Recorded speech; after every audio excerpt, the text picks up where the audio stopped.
आजचा विषय मस्त आहे बरं का. म्हणजे उंची वाढते असं वाटतं का तुम्हाला औषधांनी? म्हणजे आतापर्यंत ऐकलेलं होतं, बघितलेलं आहे कुठे, माहीत होतं. असं आहे की तुम्हाला वाटतं असं होऊ नाही शकत? कारण मध्ये एफडीएने वगैरे पण असं अनाउन्स हे केलेलं बरं का, की कुठल्याही औषधांनी वगैरे उंची वाढू नाही शकत. है ना? पण असं होऊ शकतं का? तुमचे काय मत आहेत? कधी विचार केला या बाबतीत की विचारच नाही केला? कामच नाही पडलं. ऐकलेलं आहे. बरं.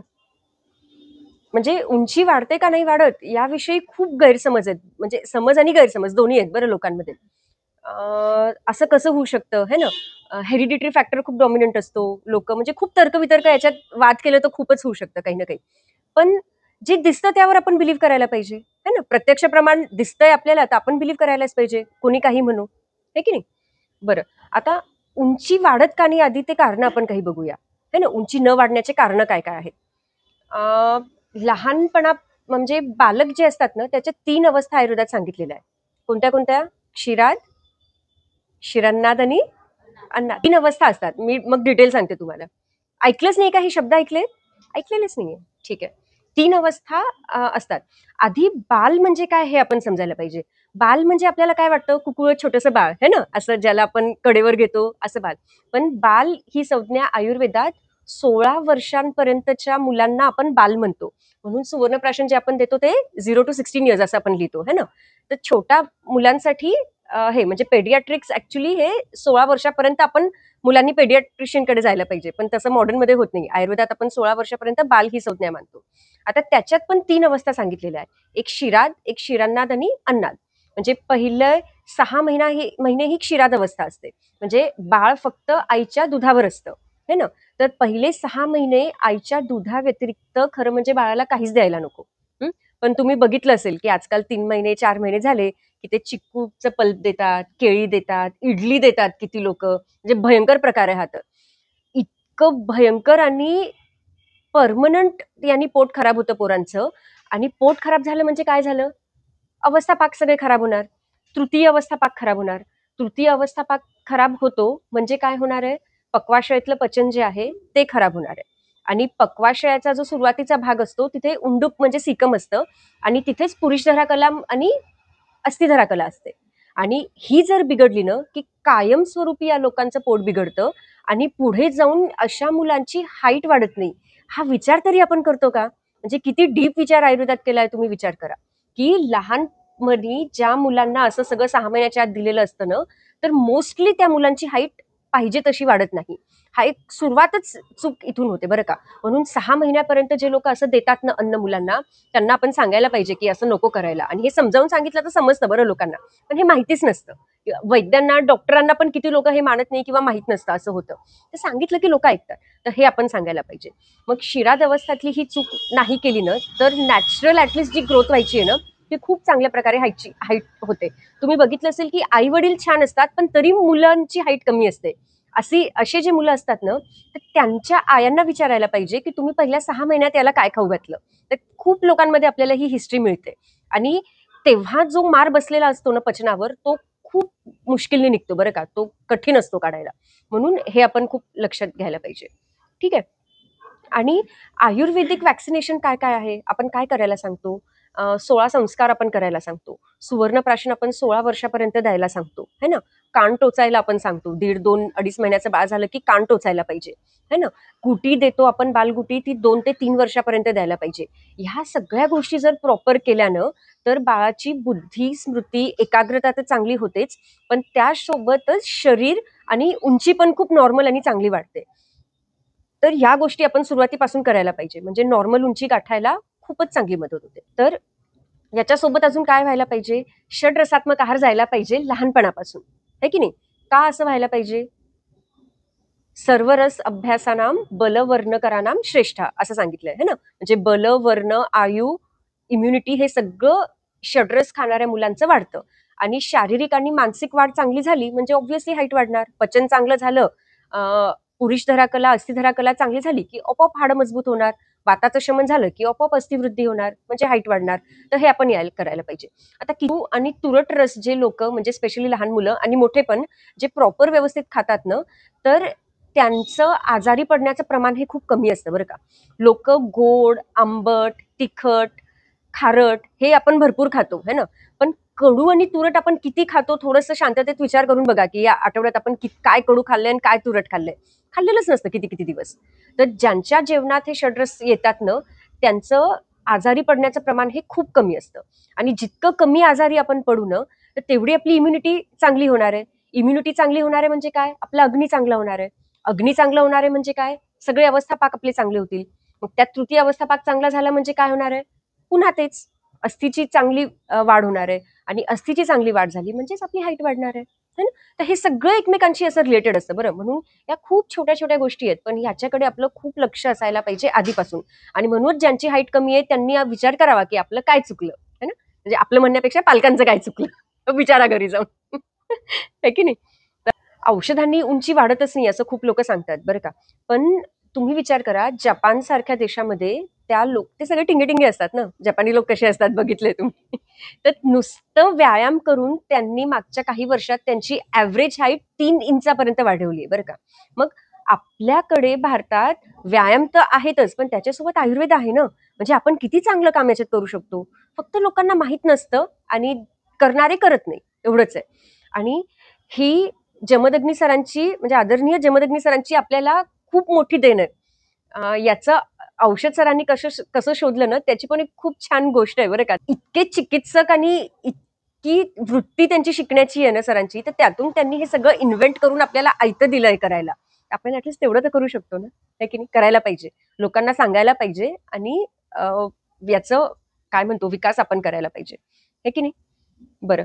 आणि आयुर्वेदात मग अशी कोणती औषधं आहेत की ज्यांनी आपण हाईट वाढवू शकतो है ना, ते पण आपण बघायला पाहिजे.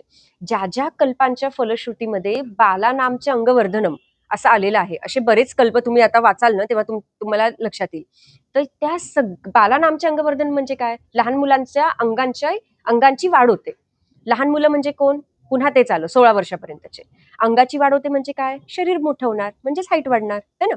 मग असे कोणते कोणते कल्प आहेत, फलघृत आहे आपण वापरू शकतो, च्यवनप्राशच्या फलश्रुतीत आलेलं आहे, महापैशाची घृताच्या फलश्रुतीत असं आलेलं आहे, शतावरी आपण वापरू शकतो. असे खूप औषधं आहेत की जे आपण उंचीसाठी वापरू शकतो आणि त्या औषधं वापरल्याने उंची खूप चांगली वाढते. पेशंट बघून आपल्याला ठरवावं लागतं की कोणाला काय वापरायचंय ते. काय म्हणतो सातत्याने हे सगळं काम करत असलं की ते आपल्या लक्षात येतं, है की नाही. खूप सोपं आहे. बरं, आता हाडांची उत्पत्ती कुठे होते, आताच सांगितलं है ना. पक्वाशयाचं जे सुरुवातीचा भाग आहे उंडूक म्हणजे सिकम, तिथे हाडांची उत्पत्ती होते. तिथेच पुरुषधरा कला आहे, तिथेच हे आहे अस्थिधरा कला आहे है ना. मग कडू रसाच्या जर आपण बस्ती दिल्यानं तर त्यांनी काय होतं, अस्थीची वृद्धी होते आणि हाईट वाढायला खूप चांगली मदत होते. म्हणून हाईट वाढण्यासाठी जे पेशंट येतात ना त्यांना सेकंडमध्ये, मोस्टली फर्स्ट मंथमध्ये आपण नाही सांगत, सेकंड मंथमध्ये 3 महिन्याचा कोर्स आपण देतो ना, तो पेपर पण मी तुम्हाला आता दाखवणार आहे की आपण हाईट वाढीसाठी काय काय करतो. तर सेकंड मंथमध्ये आपण मोस्टली तिक्त क्षीर बस्ती त्यांना आपण सजेस्ट करतो. त्यांनी त्यांची हाईट वाढायला खूप चांगली मदत होते. तर तिक्त क्षीर बस्ती म्हणजे काय, की सगळे गण जो आहे चरकाचार्यांचा, ते औषधं घ्यायचे, त्याचा काढा करायचा, क्षीरपाक करायचा, त्याच्यात ओली गुळवेल टाकायची आणि तिक्तक घृत किंवा महापैशाची घृत आपण वापरू शकतो. तर याचे जर आपण बस्ती दिला 100-150 ml चा, तर यांनी हाईट वाढायला खूप चांगली मदत होते है ना. ठीक आहे. आता तुमच्या मनात असा प्रश्न येत असेल ना की हे तर ठीक आहे, समजा या चुकांमुळे ज्यांचं झालेलं आहे त्यांचं आपण हे करेक्ट करून त्यांची हाईट वाढेल, पण ज्यांची हेरिडिटरी हाईट कमी आहे त्यांचं काय, असं वाटलं असेल ना तुम्हाला की त्यांचं कसं करणार. म्हणजे ज्यांचे आई वडीलच खुजे आहेत, ज्यांची हाईट कमी आहेत, तर त्यांची मुलांची हाईट कशी वाढू शकते, काय वाटतं, आहे का याचं काही उत्तर आपल्याकडे, असेल का. गर्भसंस्कार, व्हेरी गुड. हे एक आहे. अजून काय करू शकतो आपण, समजा आता झाल्यावर ते बाळ आपल्याकडे आलं की आई वडिलांची उंची कमी आहे आणि आता याची उंची आम्हाला वाढवायची आहे, मग सुवर्णप्राशन करू शकतो. अजून अस्थिपोषण है ना. हे सगळं या ही आता जी ट्रीटमेंट सांगितली ती तर आहेच, नो डाऊट. पण अजून हेरिडिटरी याच्यात, हेरिडिटरी डिसऑर्डर्स म्हणजे काय, कशामुळे हेरिडिटरी डिसऑर्डर्स येतात, म्हणजे पिढ्यानं पिढ्या त्या लोकांचं खानपान सारखंच असतं, त्या एकाच देशामध्ये एरियामध्ये राहत असतात, त्यांचं stress, tension, anxiety, emotional wellbeing किंवा विचार करण्याची पद्धत तीच असते. पोल्युशन, या सगळ्या गोष्टी आपण ते जनपदोध्वंसमध्ये बघितलेल्या आहेत बरं का. तर या सगळ्या गोष्टी कॉमन असतात म्हणून ते सारखे सारखे तसे होतात. ते त्याचा इफेक्ट त्यांच्या जीन्सवर येऊन मग पुढे ते फॉरवर्ड होतं. पण उत्तर आपण काढायला पाहिजे ना. तर ह्या सगळ्या गोष्टींमुळे हेरिडिटरी डिसऑर्डर्स पुढे जातात. मग आपल्याला हे जर काढायचं असेल ना, तर हे सगळे जे आहेत ते आपण 16 संस्कारांमध्ये आयुर्वेद हे कॉम्पेन्सेट करत असतं. म्हणून हे 16 संस्कार जर व्यवस्थित केले ना, तर हेरिडिटरी डिसऑर्डर्स जे असतील ते पण आपण खूप चांगल्या प्रकारे कमी करू शकतो. काकीस्थान म्हणजे हे ब्राह्मण लोक जिथे शेंडी ठेवतात है ना, तर ते काकीस्थान असतं. त्या काकीस्थानावर आपण लीच लावतो. कशासाठी? तर काकीस्थानच्या एक्झॅक्ट खाली जो ब्रेनचा पोर्शन आहे ना, तर आपल्या शरीरातले जेवढे पण सेल्स आहेत ना, त्याच्यात जे न्यूक्लियस असतं आणि त्याच्यातले जे DNA RNA फॅक्टर्स आहेत, तर त्याचा कंट्रोल त्या पार्टकडे असतं, असं रिसर्चमध्ये प्रूव्ह झालेलं आहे. आणि लीच लावून काय होतं? लीच लावून आपण तिथलं ब्लड सर्क्युलेशन चांगलं करतो. ब्लड सर्क्युलेशन चांगलं करतो, तर त्याच्यामुळे काय होतं, की त्या भागात असे काहीतरी चेंजेस होतात, की पुढे जाऊन ते हेरिडिटरी डिसऑर्डर्स ते पुढच्या पिढीमध्ये फॉरवर्ड होऊ देत नाही.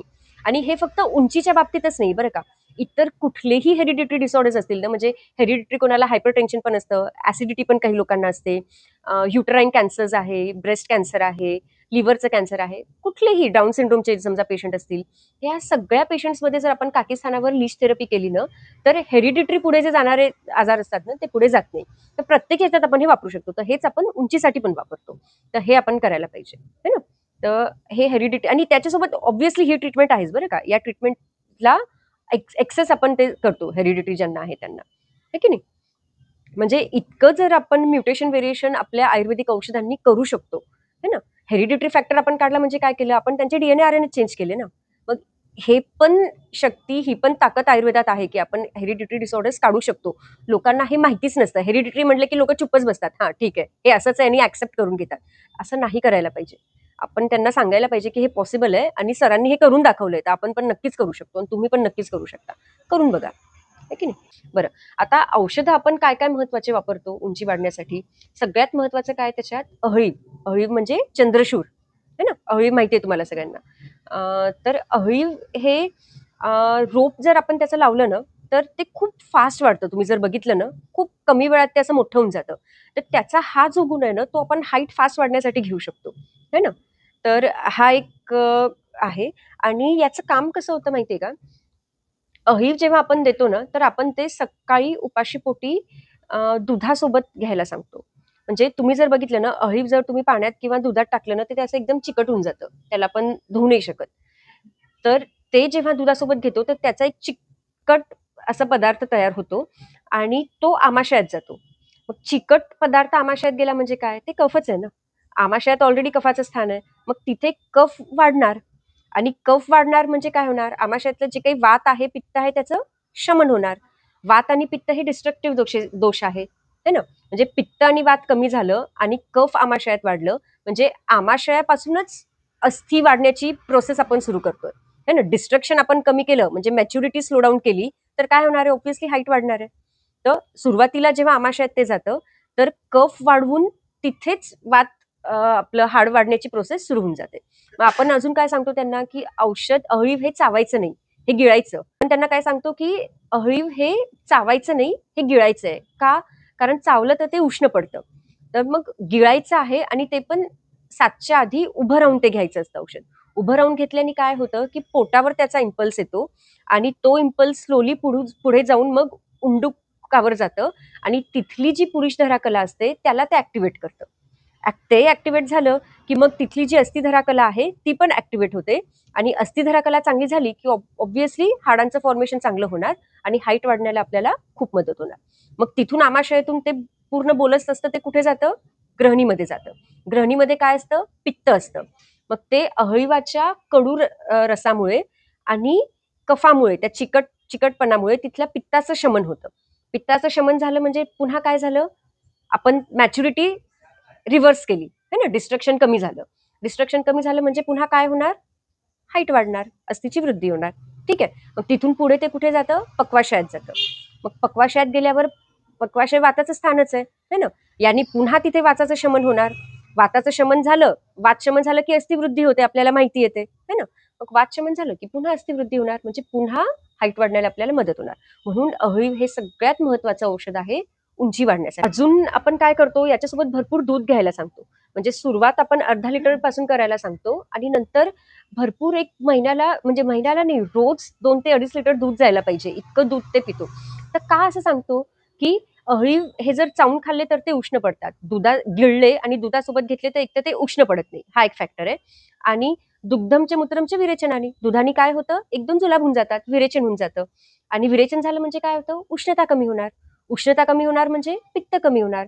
पित्त पुन्हा कमी झालं की पुन्हा मॅच्युरिटी, डिस्ट्रक्शन सगळं कमी होणार आणि पुन्हा हाडं वाढायला मदत होणार. म्हणजे सगळ्या अँगलनी आपल्याला फक्त वात आणि पित्ताचं शमन करायचं आहे, कफाला वाढवायचं आहे आणि म्हणून अस्थी आणि हाईट वाढणार आहे. बस एवढंच आपलं काम आहे की नाही. बरं, पुन्हा आपण काय सांगतो, की स्पेशली नवरात्रात हे औषध सुरू करायला पाहिजे. म्हणजे खंडोबाचं नवरात्र आणि आई भगवतीचं आता जे नवरात्र आहे, या नवरात्रात जर हे औषध सुरू केलं ना, तर याचा वर्षभर फायदा होतो, पण नवरात्रात केल्याने खूप जास्त फायदा होतो. असं का होतं? ऑलरेडी हा काळ कोणता आहे? वात आणि पित्त प्रकोपाचा आहे ना, वात आणि पित्त या काळात वाढलेले आहेत. तर नॅचरली जे दोष वाढलेले आहेत, तर आपण त्यांना जर दाबून टाकलं आणि कफ वाढवलं, तर अजून हाईट वाढण्याला मदत होणार आहे की नाही. तर म्हणून या नवरात्रात स्पेशली आपण हे औषध घ्यायला सांगतो, है की. मुलींच्या बाबतीत स्पेशली काय होतं एवढ्यात, की प्युबर्टी खूप लवकर येते, म्हणजे पाळीचं वय खूप अलीकडे यायला लागलं आहे ना. मला आठवतं, म्हणजे आम्ही जेव्हा लहान होतो किंवा आई वगैरे सांगते, की आधी म्हणजे 16 वर्षापर्यंत पण पाळी येणं हे नॉर्मल समजत होते लोक. म्हणजे 10वी 12वी वगैरे, 12वी नंतर पाळी यायची जेव्हा माझी आई लहान होती तेव्हा. मग हळूहळू ते वय कसं आलं, मग 10वीत नॉर्मल पाळी यायला लागली, मग हळूहळू ते 8वीत यायला लागली आणि आता तर 5वी 6वीच्या मुलींची पाळी येऊन जाते है ना. इतकं ते वय कमी कमी होत चाललंय. तर जितकी मॅच्युरिटी लवकर येईल ना, तेवढे हाईट वाढण्याचे चान्सेस कमी होतात. म्हणजे मेनार्क नंतर स्पेशली मुलींची हाईट नॅचरली वाढत नाही बरं का, खूपच म्हणजे ते बंदच होऊन जातं. पण आपण औषधं देऊन आणि प्रयत्न करून, व्यायाम सांगून ते पण पुढे वाढवू शकतो. तर हे फॅक्टर पण आपण लक्षात ठेवायला पाहिजे, की प्युबर्टीच्या आधी मुलांमध्ये पण जर प्युबर्टी एजच्या आधी जर उंचीचं औषध घेतलं ना, तर खूपच चांगला फरक पडतो. प्युबर्टी नंतर पण फरक पडतो, पण मग प्रयास जास्त करावे लागतात आणि त्याचं पर्सेंटेज कमी होऊन जातं, मग असं आहे. तर हा एक फॅक्टर आहे. बरं, अजून आपण औषधं काय वापरू शकतो उंची वाढण्यासाठी? शंख भस्म आणि कपर्दिक भस्म. शंख आणि कपर्दिक म्हणजे कवड्या माहिती आहे ना तुम्हाला. तर हे भस्म जर आठवड्यातनं 5 ग्रॅम मुलाला दिलं ना मधासोबत, तर हाईट वाढण्याला खूप चांगला फायदा होतो. तर हे एक औषध आपण वापरू शकतो. अजून काय वापरू शकतो? खोटा अशोक माहिती आहे तुम्हाला? उंच झाड असतं आणि ते अशोकाचे हे असतात. तर किती उंच असतं ते झाड? तसंच नारळाचं झाड किती उंच असतं? तर या दोन्ही झाडांच्या पानाचा रस जर अर्धा अर्धा चमचा सकाळ संध्याकाळ मधासोबत दिलं ना, तर उंची खूप चांगली वाढायला मदत होते. अजून एरंड मूळ जे असतं ना, एरंडाचं झाडाचं जे मूळ आहे, त्या मुळाचं जर आपण क्षीरपाक करून दिला ना रात्री झोपताना मुलांना, किंवा काढा करून दिला ना, तर त्यांचं कॅल्शियम मेटाबॉलिझम खूप चांगलं सुधारतं. आणि थायरॉइडची जर काही विकृती असेल आणि त्याच्यामुळे जर हाईट वाढत नसेल ना, तर ते पण ते क्लिअर करून त्या मुलांची हाईट वाढू शकते. तर एरंड मुळाचा काढा आपण द्यायचा, क्षीरपाक नाही. ठीक आहे. ते योगासन प्राणायाम आहे, की जे आपण सांगून हाईट वाढू शकते. ताडासन आहे, अजून पश्चिमोत्तानासन आहे, सर्वांगासन आहे, लटकण्याचा व्यायाम आहे, सायकलिंग आहे. हे सगळं जेव्हा आपण करतो ना, प्राणायाममध्ये अनुलोम विलोम आहे, कपालभाती आहे, स्किपिंग आहे. स्किपिंग जर केलं ना, तर त्यांनी पण हाईट खूप छान वाढते. ते सिंगल डबल बार असतं ना, ते पण केलं ना, तर त्याचा पण फायदा हाईट वाढण्यासाठी खूप चांगला होतो बरं का. पण मोस्टली काय होतं, जास्त कल लोक काय करतात, ते ज्युडो, कराटे, जिम्नॅस्टिक्स किंवा ते क्लासिकल, ते कच्चीपुडी कुचीपुडी वगैरे ते असतात ना, कथक है ना, ते डान्सेस करतात.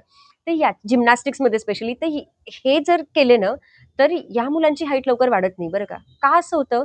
कारण तुम्ही बघितलं की माहित असेल तर याच्यात बॅलन्सिंग खूप महत्वाचं असतं. शरीराला बॅलन्स ठेवणं खूप महत्वाचं. तुम्ही जिम्नॅस्टिक्समध्ये बघितलं तर सेंटर ऑफ ग्रॅव्हिटी या लोकांना त्यांच्या नाभीवर मेंटेन करावी लागते, नाहीतर मग त्यांचं बॅलन्स होऊ शकत नाही आणि ते पडतात. आणि जेव्हा असं होतं ना, तेव्हा शरीर हाईट वाढू देत नाही, कारण वरून खालून ते कॉम्प्रेस त्यांना करावं लागतं सेंटर ऑफ ग्रॅव्हिटी मेंटेन करण्यासाठी. आणि म्हणून हे जे लोक डान्सेस किंवा हे फॉर्म जे जुडो कराटेचे करतात, तर या लोकांची हाईट वाढत नाही. म्हणून हाईट वाढण्यासाठी जे पेशंट आपल्याकडे येतात आणि ते जर यातलं काही करत असतील, तर ते त्यांना बंद करायला आपल्याला सांगावं लागतं. नाहीतर मग हाईट वाढण्याला खूपच त्रास होतो, नाहीतर नाही वाढत हाईट, असं होतं. तर हे एक कारण आहे. आणि अजून एक काय कारण आहे, की अतिव्यायामामुळे काय होतं, घाम खूप येतो है ना. घाम जास्त आला म्हणजे काय होतं, पित्त शरीरात वाढतं. पुन्हा तेच पित्त वाढलं म्हणजे काय झालं, डिस्ट्रक्शन फास्ट होणार. आपल्याला ते नकोय म्हणून हे सगळं आपल्याला बंद. अतिव्यायाम कुठल्याच प्रकारचा करू नये. पण योगासनं जी सांगितली आता ती करायला पाहिजे आणि ती पण फक्त 15 मिनिट करायला सांगतो आपण, ते पण अति सांगत नाही बरं का.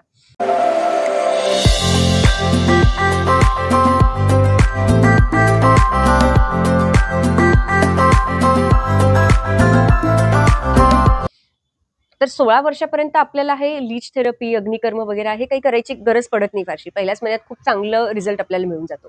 पण 16च्या पुढे जेव्हा पेशंट येतात ना हाईट वाढण्यासाठी, मग त्यांना आपल्याला लीच लावणं, अग्निकर्म करणं सुवर्णशलाकेनी.